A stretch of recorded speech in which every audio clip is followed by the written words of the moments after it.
Genocide is a term that carries great weight. It has powerful implications, and it's used to refer to perhaps the most egregious form of violence.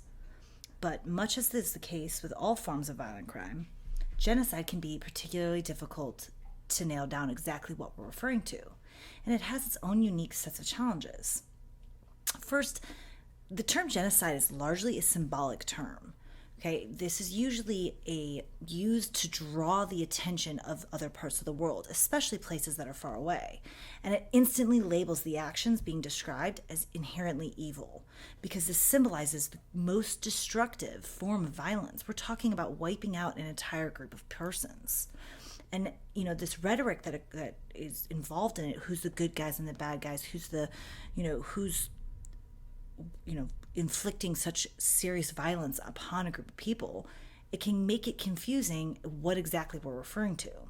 And this is only made more confusing by the fact that there is substantial overlap between war crimes and genocide. Both of these occur during times of armed conflict, but war crimes is much more inclusive, right? It could be used to refer to illegally taking somebody hostage, taking a prisoner of war. It could be conspiring with the enemy, as opposed to genocide, which we're talking about mass violence used to take the lives of enormous groups of peoples. Okay, and this term, though, is applied selectively, and it's largely used to depend on the nature and the politics involved. For example, if you speak to historians about, the discovery of America, you could hear this glorious feat of European, exploration, but you could also hear it presented as a genocide of the indigenous persons who resided here already. And so how we apply this term, it carries power. So what are we talking about here? Okay, well, the purpose of genocide is to destroy an entire population. Maybe not kill every member, but we're trying to get rid of this population. The most notorious and easiest, most clear, salient example of genocide would be that during the Holocaust, that occurred throughout primarily Germany, but most of Europe, where we saw them systematically exterminating Jewish, members of various European countries, including Germany, Poland, Netherlands, throughout Europe. But again, in that way, the Germans were seeking to, in particular, the Nazis were seeking to exterminate the Jewish population, but they weren't necessarily trying to kill every member per se, but they were trying to get enough so that they could systematically wipe them out and, end their procreating.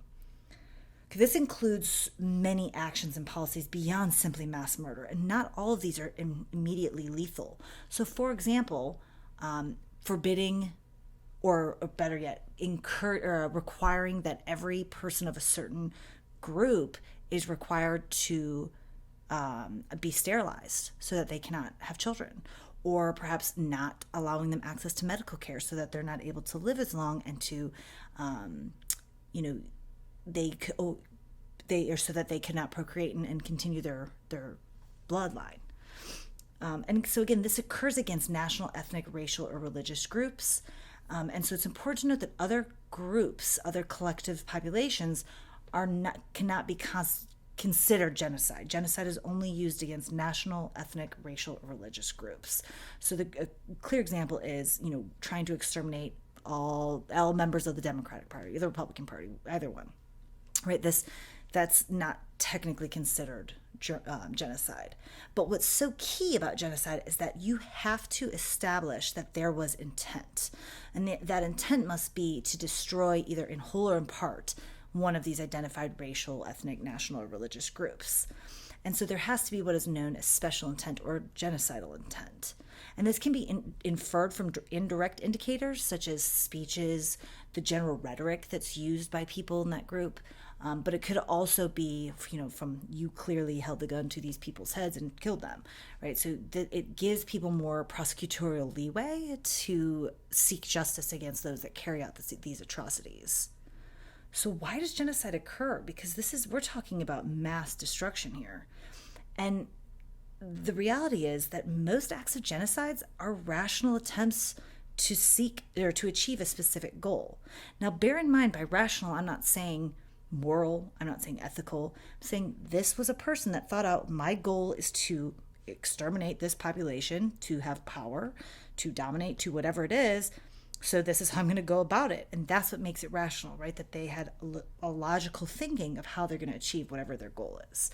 And so this logical thinking, although rational, is sometimes referred to as a perverted logic, right? In that it is influenced by radicalized nationalistic and racial ideologies of we are the superior group and they are the lesser group. And this is further exacerbated, right, by historical perceptions of injustice, and especially in cases where they feel as though, well, they were coming at us. Now it's our turn to get revenge, to get even, to get our power back. And so there's a typology of genocidal societies. And so these can be categorized based on their ability and willingness to carry out and to perpetrate genocide. So genocidal societies are those in which the state, which is the government or the people in power, systematically exterminate a group of people. And they're not living within what they view as the norms. Okay, there's also... Oh, sorry, I don't know what just happened here. Okay, sorry. So there's also societies that are characterized by deportation or incarceration societies. And so we're not exterminating these groups of people, but we're removing them and isolating them and keeping them away from the rest of society so that they become clearly identifiable others, right? They're deviants from the larger society as a whole. There's also what are known as torture societies, and these are places where they are tortured and then returned to society and tell the others what we did to you. If you oppose us, if you act against all of us in power, this is what's going to happen, and we'll do it to everybody. Then there's harassment societies, and these are, much as it suggests, right, that they use the law to harass these groups of societies and intimidate them and to kind of keep them in line. And so one example of this could be the war on drugs, right? Whereas many people for many years have thought that marijuana laws were, tedious and just a means to impose power. And if that is the way you're seeing it, then we could think of these marijuana laws as being harassment laws, right? They're meant to keep people that like to live this kind of edgy lifestyle in line because they know, well, if I get caught with this one thing, then they could come after me. And it allows that group to be persecuted. There's also traditional shame societies. And so these are less formal, where we're not killing them, but we're using our informal social control, our social persuasion. So we might shame, we might shun, and send them into outcasts. So think about, if somebody say Scientology is a cult, but if you were a member of Scientology and you wanted to leave, how they're going to get rid of any doubters, although they're not killing them off, the way they get rid of the doubters is they shun them. We're not going to talk to you anymore. So you can't infiltrate, you can't influence our people.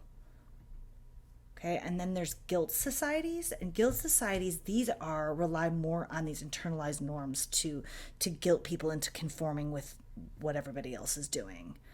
Tolerance societies are those that are much more willing to accept differences, even if we're not approving of them. We just kind of let you be.